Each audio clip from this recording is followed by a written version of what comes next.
There are names in history that are remembered for greatness. And then there are names remembered for fear. Adolf Hitler is one of those names. A man who didn't just lead a country, but dragged the entire world into chaos. Over 70 million people died. Cities were turned to ashes. Families were destroyed. But here's the question. Was he always like this? Was he born a monster?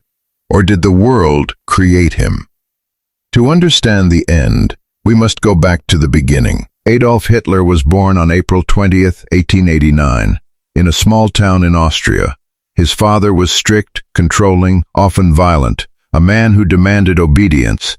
But his mother was the complete opposite. She was loving, caring, and Hitler was deeply attached to her. As a child, Hitler was not a leader, not powerful, not even successful. He was just ordinary.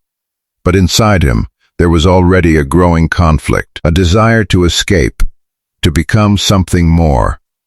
He dreamed of becoming an artist. But sometimes, dreams don't shape reality. Sometimes, they break it. As a young man, Hitler moved to Vienna. This was his chance. His dream was to enter the Academy of Fine Arts. He believed he was destined for it. But reality hit hard. He failed the entrance exam, not once, but twice. Imagine believing you're meant for something and being told you're not good enough. That rejection didn't just hurt him, it changed him. Slowly, he became bitter, angry at the system, angry at society, angry at the world. Life in Vienna was harsh. Hitler had no stable job, no home, no support. He lived in shelters, ate cheap food, and survived by selling small paintings. But during this time, something dangerous began to grow. His thoughts became darker. He started blaming others for his failures. He became influenced by extreme ideologies, ideas about race, power, and superiority. This was no longer just frustration. This was the beginning of radicalization. Then came World War I. For Hitler, this was not fear, this was opportunity. He joined the German army, and for the first time in his life, he belonged. War gave him structure, discipline, and purpose. He fought bravely. He was awarded medals. But then, Germany lost, and everything collapsed. For Hitler, this was not just defeat, it was humiliation, a wound that would never heal. After the war, Germany was broken. People were poor, angry, hopeless, and in times like these, people look for someone to believe in.